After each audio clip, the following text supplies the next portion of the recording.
So this is a commercial I just edited. Let's walk through the timeline. It either, it may or may not look super complicated to you depending on where you are at in your editing skills, but there is a little bit more that meets the eye here that's going on. So real quick, I'm just going to, essentially what I'm going to do is walk through every little kind of maybe slightly complicated thing I did to this video, explain my thought process behind it, just so you know what, an actual, mid-range budget commercial looks like in the editing room. 6. Being a part of a networking organization used to be exhausting. Events here, messages there, member info somewhere in my inbox. Ugh.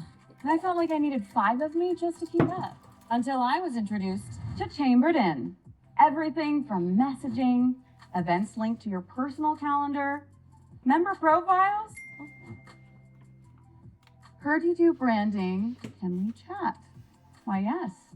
Yes, we can. If you're a member, you already have access. Log in and actually use your chamber to connect, organize, and grow with Chambered In. Boom. That's the full commercial. So not perfect. I can spot a few mistakes myself. Maybe you didn't. But this was approved and the customer liked it.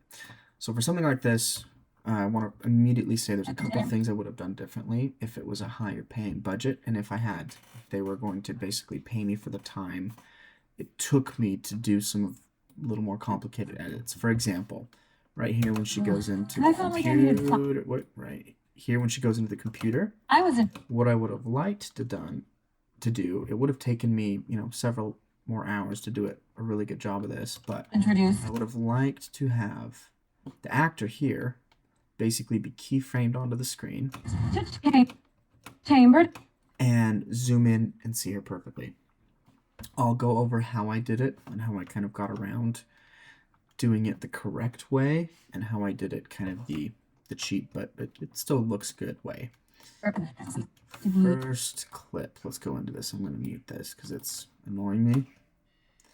All I did, slight push in, keyframe the push in, set a keyframe around here, hit my keyframes around here, yep, that pushed back. So I have 3,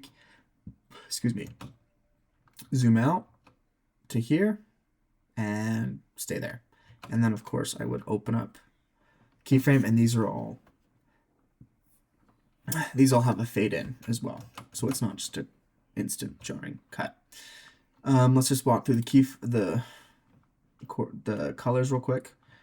Yellow, that's all my sound effects. I like to keep several spaces right underneath the main audio for sound effects. And then of course music, since I basically, for something like this, I'll just set the volume and leave it. I'm not really cutting to the music.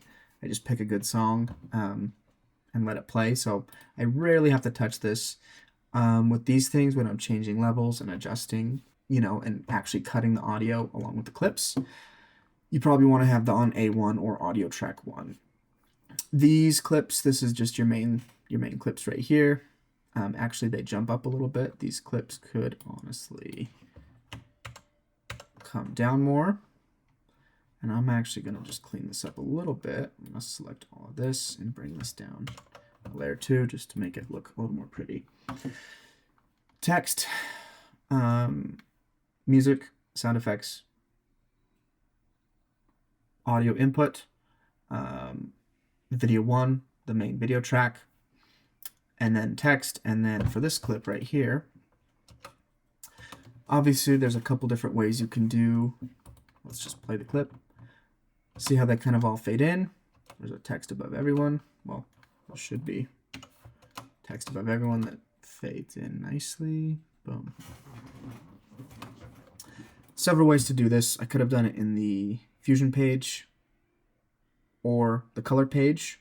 What I'm talking about here is basically this is all the same actor. They're all in the same room. There's 4 clips because there's 1, 2, 3, 4 of her. 1, 2, 3, 4. And this is the one that is actually the only one that's magic masked out. Disable her. Boom. She comes back in. For the rest of these, I just did it the easy way. It worked because camera was on a tripod, the lighting was controlled, which means the lighting would stay the same. Watch what happens. Boom. That's her. That's her. That's her. I just cropped it. Added a little bit of feathering on it. And she was the only one that was magic masked out because I didn't want to, she was too close to her and her over here, her crop. So I just decided to mask her out and layer her on top of everyone else. Text plus nodes, I just added a keyframe, cool little basically minimalistic effect that I stop at 0 here. And they all have a fade on them as well, if you can't see that. So I keyframed them down. I basically place them where I wanted, keyframe them down to start, and then they fade up. And then obviously I staggered them here, so they all kind of faded up. This could have been done better. I don't love how this turned out, but the client was okay with it.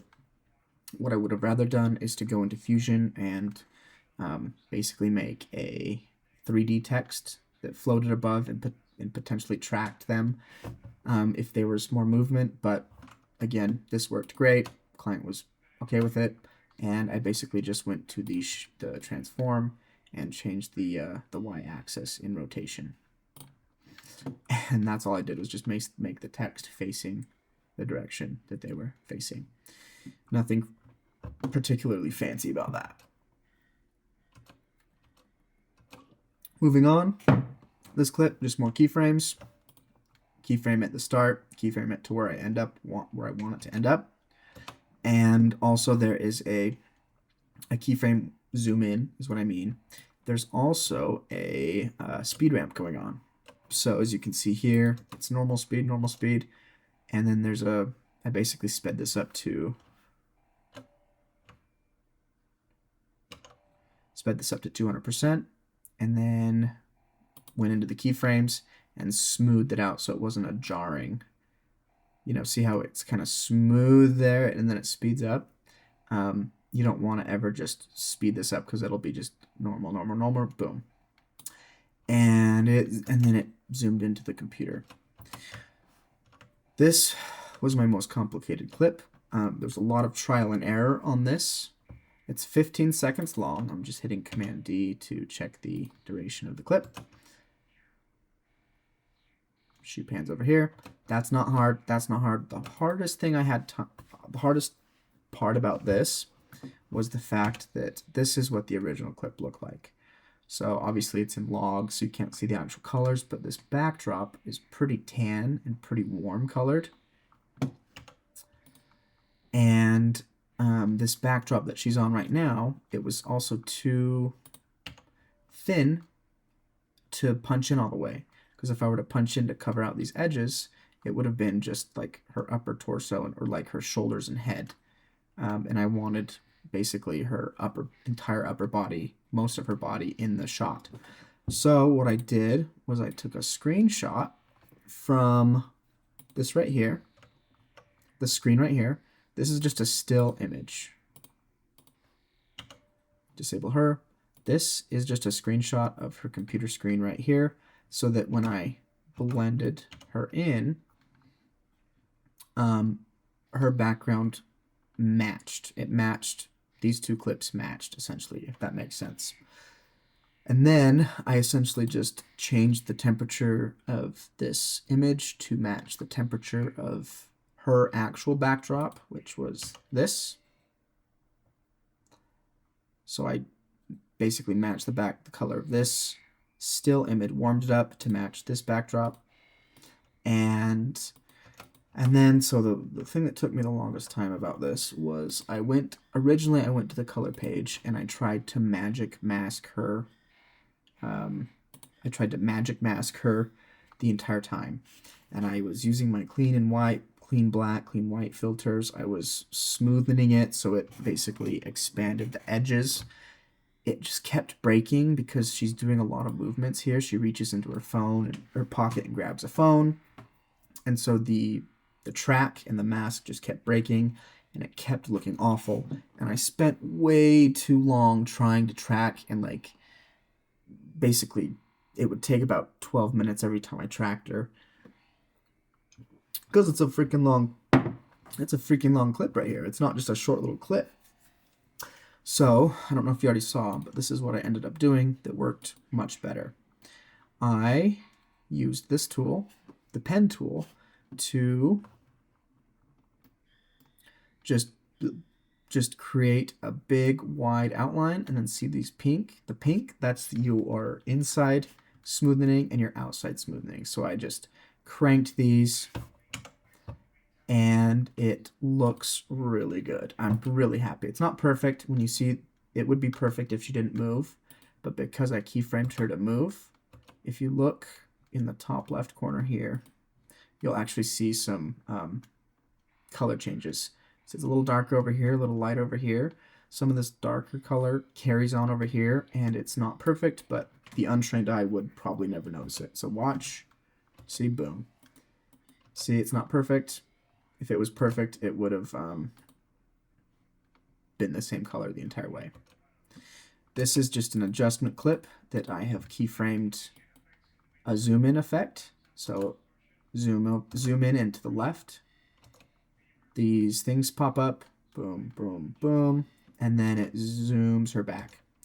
Notice how I put this asset underneath the adjustment clip, because if it was on top, I would have basically had to keyframe this asset right here and her to zoom out perfectly, which is doable, but it would have taken a lot longer than just dropping this clip underneath the adjustment clip, which is already, it's basically treating anything under it.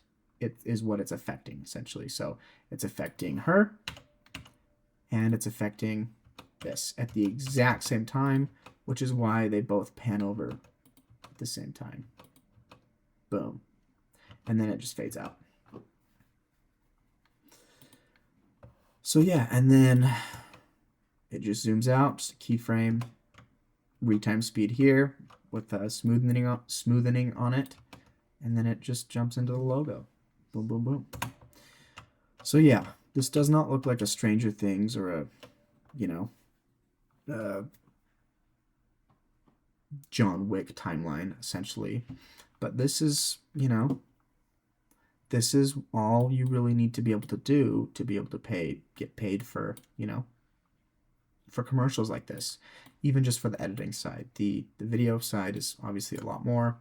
Hopefully I'll be doing a lot more videos like this, just going through all the steps I take for different types of videos, ads, event videos, skiing videos, action, adventure, TV films, short films.